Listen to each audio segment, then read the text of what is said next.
ایک تاجر کے پاس ایک طوطا تھا، وہ اسے دوسرے شہر سے لایا تھا۔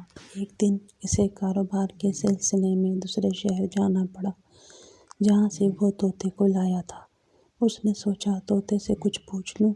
اس نے طوطے سے پوچھا کہ میں تمہارے آبائی شہر جا رہا ہوں، اگر تمہیں اپنے ساتھیوں کو کوئی پیغام دینا ہو تو مجھے بتا دو۔ تو طوطے نے کچھ سوچا اور کہا، انہیں کہنا کہ تمہارا قیدی ساتھی اپنے آزاد ساتھیوں کو سلام کہہ رہا ہے۔ تاجر جب دوسرے شہر پہنچا تو اپنا کام ختم کرنے کے بعد اسے طوطے کی بات یاد آئی اور وہ طوطے کے ساتھیوں کے پاس پہنچ گیا اور انہیں کہا کہ تمہارا قیدی بھائی اپنے آزاد بھائیوں کو سلام کہہ رہا تھا۔ یہ سنتے ہی طوطوں کا استاد مر گیا اور اسے دیکھ کر سارے طوطے مر گئے۔ یہ سب دیکھ کر تاجر کو بہت افسوس ہوا۔ وہ جب گھر پہنچا تو اس نے طوطے کو ساری کہانی سنائی اور جیسے ہی طوطے نے یہ سنا تو وہ بھی مر گیا۔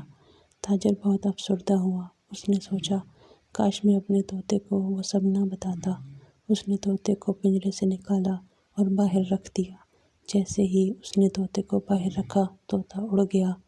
طوطے نے تاجر کو بتایا کہ میں نے انہیں کہا تھا کہ میں قید میں ہوں تو انہوں نے مجھے یہ جواب دیا کہ مرنے سے پہلے مر جاؤ، آزاد ہو جاؤ گے۔